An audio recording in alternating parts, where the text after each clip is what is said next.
नमस्कार विद्यार्थी मित्रांनो, माऊली अकॅडमी मध्ये तुमचे खूप खूप स्वागत आहे।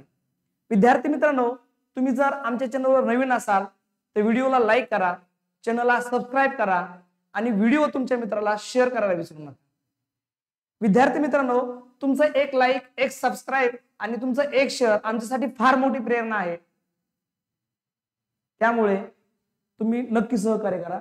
आज आपण अतिशय महत्त्वाचा तो म्हणजे प्रमाण व भागीदारी हा घटक आपण अभ्यासणार आहोत। आता प्रमाण आणि भागीदारीमध्ये बघा फक्त 3 गोष्टी महत्त्वाच्या आहेत। त्याच्यामध्ये नफ्याचे प्रमाण, भांडवलाचे प्रमाण आणि मुदतीचे प्रमाण।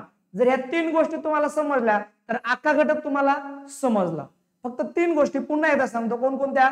नफ्याचं प्रमाण, भांडवलाचं प्रमाण आणि मुदतीचं प्रमाण। जर 3 गोष्टी समजल्या ठीक आहे, तर बघा काय करायचं ती याचं सूत्र एक, आपण फक्त एक सूत्र पाहूया, फक्त एक आणि एकच। त्याच्यामध्ये बघा प्रमाण व भागीदारीसाठी फक्त एक सूत्र आहे, नफ्याचे प्रमाण बरोबर भांडवलाचे प्रमाण गुणाकारामध्ये मुदतीचे प्रमाण।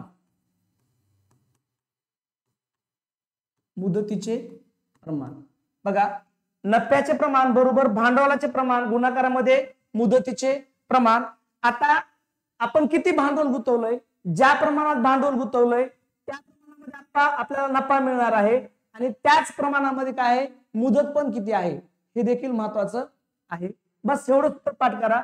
एक सूत्र पाठ केलं, अख्खा नफा किंवा प्रमाण आणि भागीदारी आपल्याला हे घटक समजून जाणार आहे। तर बघा ह्याच्यामध्ये काय करायचं, आता जर समजा तुम्हाला नफ्याचं प्रमाण विचारलं, जर हे दोघं दिले डायरेक्ट गुणाकारामध्ये मांडा, उत्तर निघून जाईल। किंवा कधी कधी काय करता पाहून, नफ्याचं प्रमाण देता, भांडवलाचं प्रमाण देता आणि विचारता काय, मुदतीचं प्रमाण। सूत्र मांडण्याची अजिबात आवश्यकता नाही। अशा वेळेस काय करायचं बघा, नफा जसा आहे तसा घ्यायचा आणि जे भांडवलाचं प्रमाण दिलेलं आहे ते फक्त खालची संख्या वर लिहायची, वरची संख्या खाली लिहायची। एकदम शॉर्टकट सांगतो मी तुम्हाला। ह्याच्यामधला आज आपण पहिला प्रश्न पाहूया। पहिला प्रश्न असा आहे, संपतरावाने एक गाय, एक म्हैस व एक बैल 9,500 रुपयांना खरेदी केले। त्यांच्या किमतीचे प्रमाण अनुक्रमे 4 जसे 6 जसे 9 आहे, तर म्हैशीची किंमत किती? बघा खूप सोपं आहे, सूत्र मांडायची गरज नाही, काय नाही, एक डायरेक्ट शॉर्टकट पद्धत सांगतो। आता एकूण प्रमाण किती दिलेलं आहे आपल्याला? प्रमाण दिलेलं आहे 4 जसे 6 जसे 9, पण ते पैसे किंवा तिन्ही प्रमाण घेतले किती रुपयाला? 9,500 रुपयाला। मग मांडून घ्या, 9,500 छेदामध्ये हे जे प्रमाण दिलंय पोरांनो, प्रमाणाचे काय करा, बेरीज करा। प्रमाणाचे काय करा, बेरीज करा। 6 आणि 4 10, 10 9 किती झाले 19, छेदामध्ये मांडून घ्या। आता विचारलंय प्रमाण कसं आपल्याला, म्हशीचं विचारलंय। गाय 1 नंबरला आहे, म्हैस 2 नंबरला आहे, बैल 3 नंबरला आहे। तर म्हैसचं प्रमाण विचारलंय म्हणजे 2 नंबरला काय आहे, तिथे 6 आहेत, म्हणजे गुणाकारामध्ये किती मांडायचे आपल्याला? 6। संपलं उत्तर। एवढी मांडणी झाली, उत्तर 100% निघून जाईल, तेही काही क्षणामध्ये। आता याला भाग द्या, 19 एक 19, 19 पाचा 95 आणि 19च्या पुढचे जे 2 शून्य आहेत भागाकारामध्ये दशांश तसे देऊन टाका। आता काय होईल, 5 आणि 6चा गुणाकार करा, 6 पंचे किती झाले 30, त्याच्यावरचे 2 शून्य म्हणजे म्हशीची किंमत किती येणार आहे पोरांनो? 3,000 रुपये। किती येणार आहे? 3,000 रुपये। पर्याय शोधा, पर्याय क्रमांक 2 हे काय असणार आहे, आपलं उत्तर असणार आहे।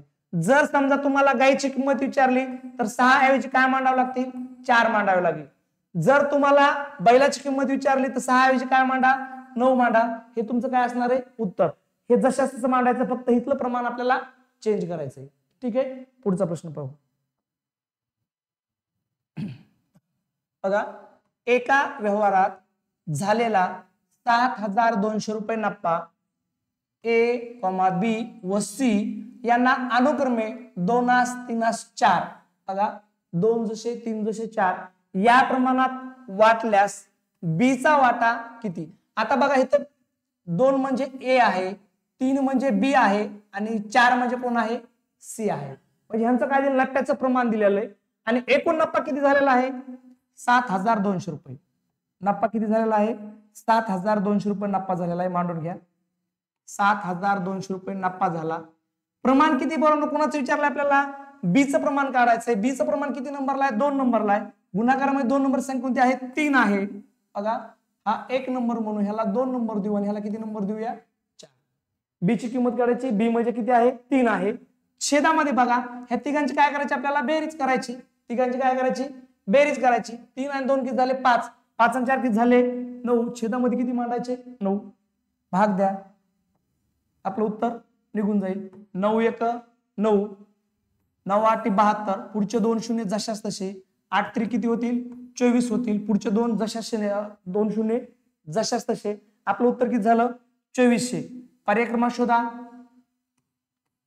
पर्याय क्रमांक 3 आपलं उत्तर किती आहे 2400 पुन्हा एकदा सांगतो जर समजा तुम्हाला ए चं प्रमाण विचारलं ए चं तर गुणाकारामध्ये किती मांडायचे 2 मांडायचे जर तुम्हाला सी चं प्रमाण विचारलं सी चं तर तुम्ही गुणाकारामध्ये किती मांडा 4 मांडा 7200 जशास तसे 9 जशास तसे ज्याचं प्रमाण विचारतील ते फक्त इथं गुणाकारामध्ये मांडायचं उत्तर तुमचं फिनिश ठीक आहे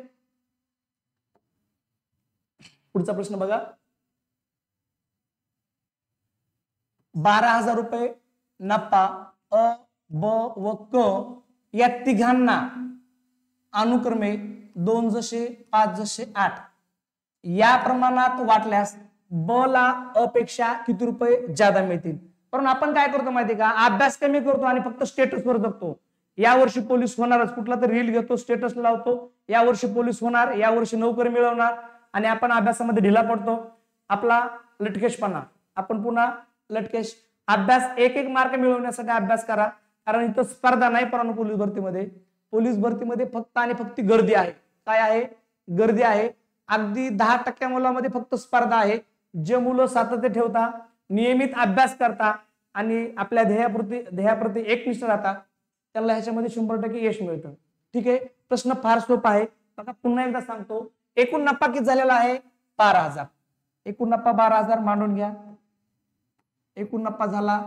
12,000 रुपये गुणाकारामध्ये काय घ्यायचं बघा विचारलेत कुणाला अपेक्षा किंवा वाटल्यास ब ला अपेक्षा किती रुपये जादा मिळाले जर बघा ह्याच्यामध्ये काय आहे 2 म्हणजे अ आहे 5 म्हणजे ब आहे आणि 8 म्हणजे काय आहे क आहे आता विचारलं ह्या दोघांचे फरक ब ला अपेक्षा किती रुपये जादा मिळतील किंवा कमी मिळतील जर असं विचारलं अ चा आणि ब चं जर विचारलं अ चा आणि ब चा काय करा फरक काढा म्हणजे 5 मधून 2 गेले उरले किती 3 फरक विचारलाय बघा काय विचारलाय फरक विचारलाय लक्षात घ्या ह्या दोघांचा काय केला आपण फरक केला छेदामध्ये बेरीज मात्र करायची या तिघांची 5 2 7 7 8 किती झाले 15 छेदामध्ये किती मांडले 15 हे 3 कसे घेतले कळले का बघा अ ला ब पेक्षा किती रुपये जास्त मिळाले असं विचारतील किंवा ब ला अ पेक्षा किती रुपये जादा मिळाले किंवा कमी मिळाले असं जर विचारलं आणि ब विचारला दोघांचा फरक काढा ब आणि क जर विचारला तर ह्या दोघांचा फरक काढा त्याच्यामुळे काही अडचण येणार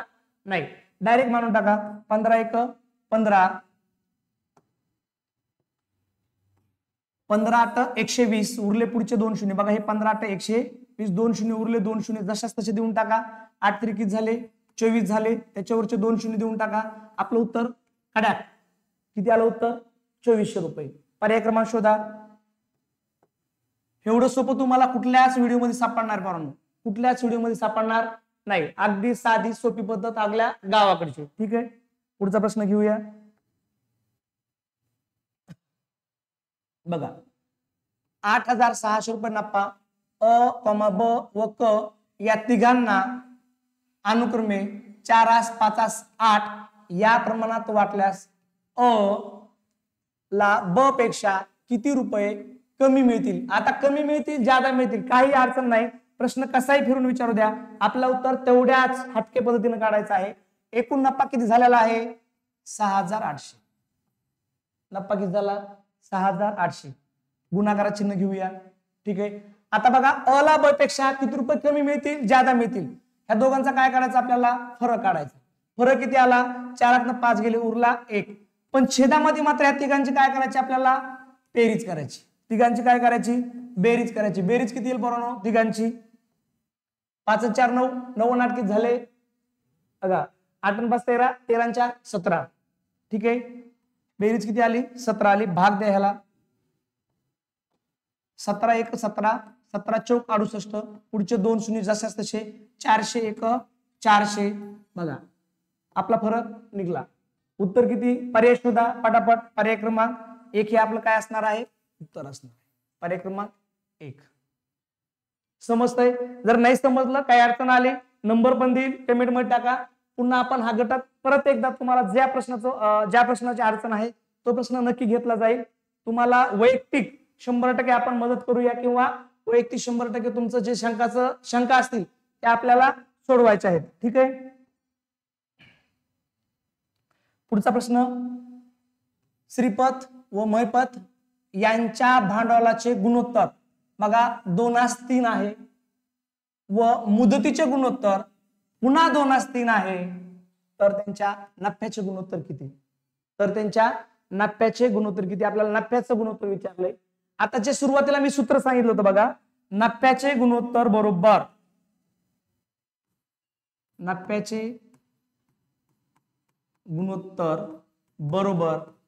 भांडवलाचे गुणोत्तर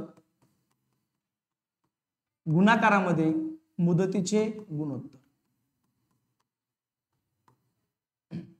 नफ्याचे गुणोत्तर बरोबर भांडवलाचे गुणोत्तर गुणाकारामध्ये मुदतीचे गुणोत्तर. विचारलंय काय? आता नफ्याचे गुणोत्तर काढायचे. बघा ज्या संख्या दिल्या त्या संख्या पटापट मांडून घ्या. भांडवलाचे गुणोत्तर किती दिलं आपल्याला? सुरुवातीलाच भांडवलाचे गुणोत्तर काय दिले आपल्याला? 2/3. गुणोत्तर कसं मांडतात बघा, 3:2 ह्याचा अर्थ काय होतो? 3/2 असं पण गुणोत्तर मांडतात. काही अडचण येत नाही. म्हणजे सॉरी एक मिनिट आपण उलट मांडलं. आपल्याला गुणोत्तर कसं मांडायचंय? सुरुवात संख्या आधी आलेली आहे ती वर मांडा. 3/2 म्हणजे गुणोत्तर कसं आहे? 3:2 आहे. 3:2 घेतलं. गुणाकारामध्ये मुदतीचे गुणोत्तर आहे. मुदतीचे गुणोत्तर किती आलेलं आहे? 2/3. किती आलेलं आहे? 2/3. ज्या संख्या कटतात त्या संख्या कट करा पटकन. 2 1 3 म्हणजेच आपलं गुणोत्तर किती आलं पोरांनो? बघा 1/1 म्हणजेच 1 हे आपलं काय असणार आहे? गुणोत्तर असणार आहे. पर्याय शोधा बरा. 1/1 कुठं आहे? पर्याय क्रमांक 4. पर्याय क्रमांक 4 हे काय असणार आहे? आपलं उत्तर असणार आहे.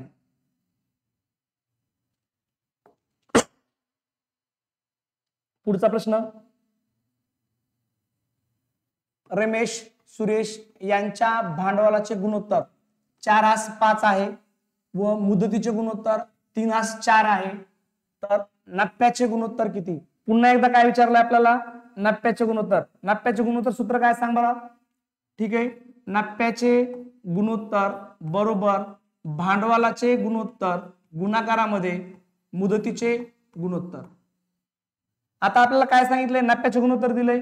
नफ्याचं गुणोत्तर किती मांडा?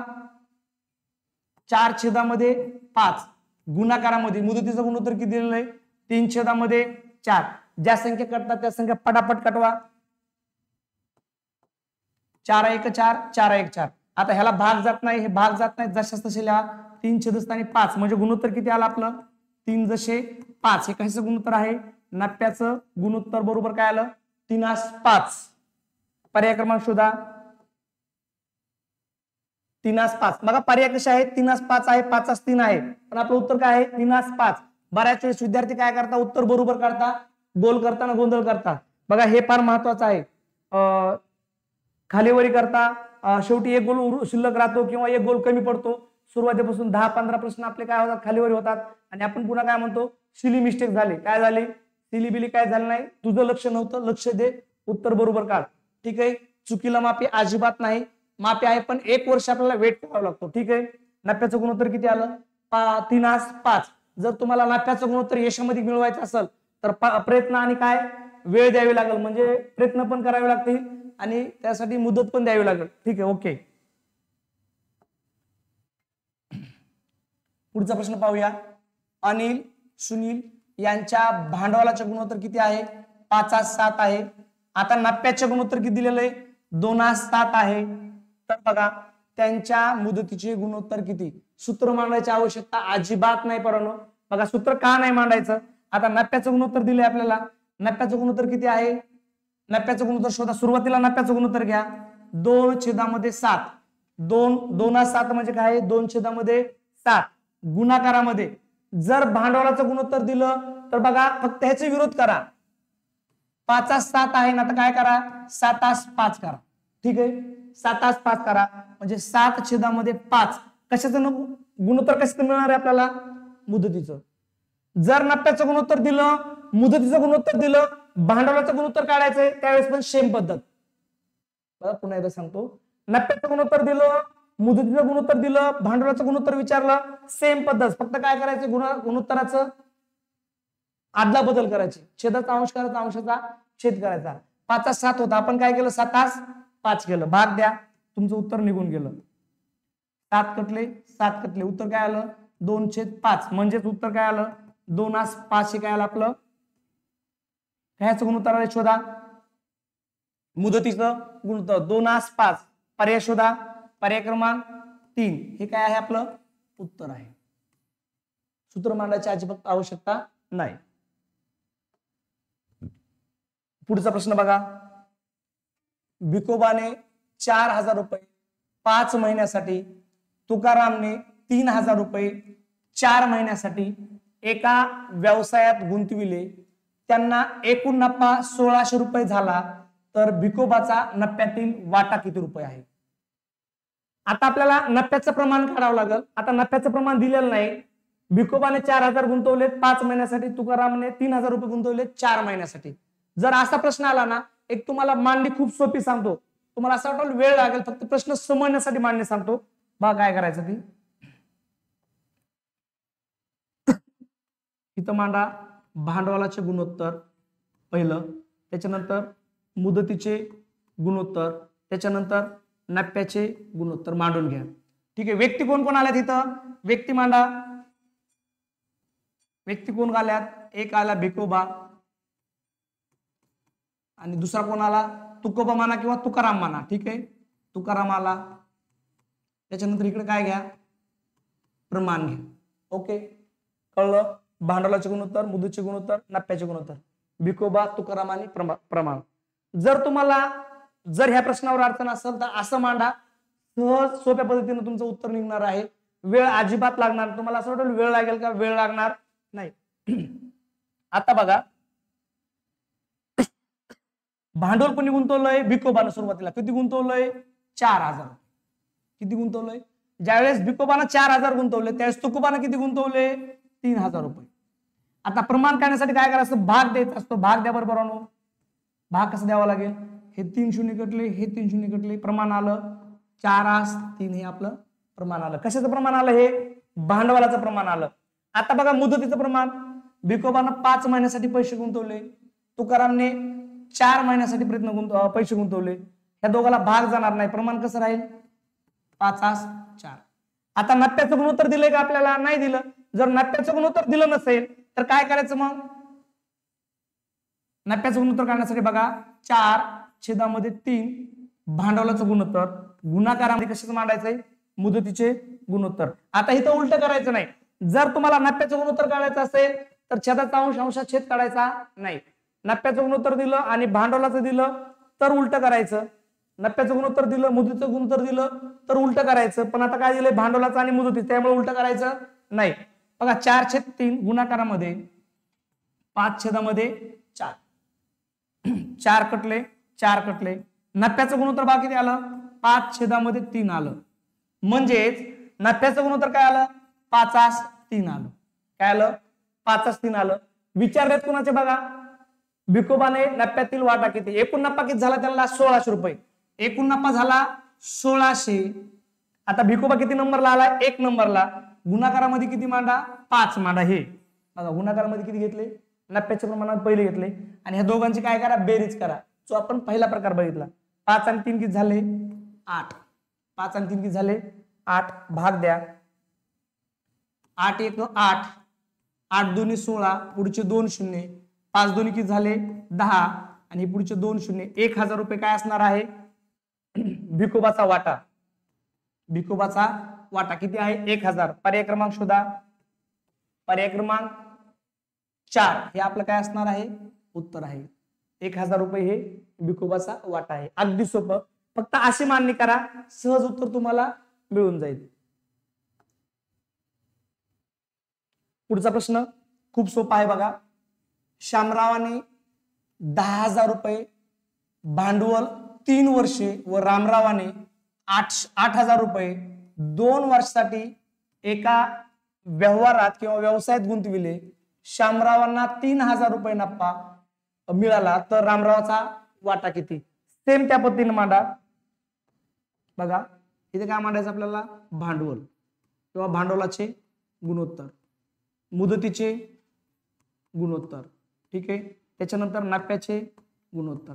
आता व्यक्ती कोण कोण आल्यात बघा, व्यक्ती कोण कोण आल्यात? एक आलेला आहे शामराव, शामराव मांडून घ्या शामराव. दुसरा कोण आलेला आहे? रामराव, हे पण मांडून घ्या. ह्या दोघांचं प्रमाण, दोघांचं किंवा येणारा नफ्याचं असेल, मुदतीचं असेल किंवा भांडवलाचं, हे काय मांडायचं आपल्याला? प्रमाण मांडायचं पुढे, ठीक आहे. भांडवल कोणी गुंतवलं? शामरावाने. किती गुंतवलंय? 10,000 रुपये मांडून घ्या, ठीक आहे. त्याच्यानंतर किती गुंतवलंय? 8,000 रुपये. किती गुंतवलंय? 8,000 रुपये. ह्याला भाग द्या. आता भाग देण्यासाठी आपण वाटलं सर रंग वेगळा घेऊ. हे 3 शून्य कटले, हे 3 शून्य कटले. 2 पंचे 10, 2 चौक 8. दोघांनाही 2 न भाग जातोय. आपल्याला लहानात लहान रूप द्यायचंय. प्रमाण किती आलं? 5/4. प्रमाण किती आलं? भांडवलाचं प्रमाण आलं 5/4. आता मुदतीचं प्रमाण, ह्यानं 3 वर्ष गुंतवलंय, ह्यानं 2 वर्षे. 3 वर्ष गुंतवलंय, 2 वर्षे. भाग जाणार नाही. 3/2 काय झालं? प्रमाण आलं. आता आपल्याला काय काढायचंय? नफ्याचं गुणोत्तर काढायचंय. नफ्याचं गुणोत्तर काढण्यासाठी 5/4 गुणाकारामध्ये 3/2 मांडून घ्या. आता भाग जाणार नाही. 3/5 15, छेदामध्ये 4 2 8, म्हणजे काय झालं? हे 15 जसे 8, हे काय झालं? नफ्याचं गुणोत्तर झालं. पण काय विचारलंय? शामरावला जर 3,000 रुपये नफा मिळाला तर रामरावाचा वाटा किती? ठीक आहे. आता घ्या शामराव घ्या, त्याच्यानंतर रामराव घ्या. आता या दोघांचं नफ्याचं प्रमाण किती आहे? जर शामरावला 15 रुपये मिळाले तर रामरावला किती रुपये मिळतात? 8 रुपये मिळतात. आता इथं शामरावला 3,000 रुपये मिळाले. हे बघा शामरावाच्या खाली इथं किती मांडा? 3,000 मांडा. तर रामरावाला किती मिळाले? 100 रुपये. किती मिळाले? 100 रुपये. तिरकस गुणाकार करा. 3,000 गुणाकारामध्ये 8, छेदामध्ये 15, 15 1 15, 15 2 30, पुढचे 2 शून्य, म्हणजे काय झालं बघा? 200 गुणाकारामध्ये 8, 8 2 16, पुढचे 2 शून्य, 1,600 रुपये. कुणाचा वाटा आहे? रामरावाचा वाटा आहे. पर्याय क्रमांक शोधा. पर्याय क्रमांक 3 हे काय असणार आहे? आपलं उत्तर असणार आहे. ओके. पुढचा आणि हा शेवटचा प्रश्न आहे विद्यार्थी मित्रांनो, जो तुम्हाला स्क्रीनवर प्रश्न दिसतो. हा प्रश्न तुम्ही सोडवायचा आहे. या प्रश्नाचं उत्तर कमेंट बॉक्स मध्ये सांगायचं आहे. पुन्हा एकदा सांगतो, व्हिडिओला लाईक करा, चॅनलला सबस्क्राईब करा, व्हिडिओला शेअर करायला विसरू नका. विद्यार्थी मित्रांनो, पुन्हा भेटू आपण एक नवीन चॅप्टर घेऊन. तोपर्यंत जय हिंद, जय महाराष्ट्र. तुमच्यासाठी बेस्ट ऑफ लक. धन्यवाद.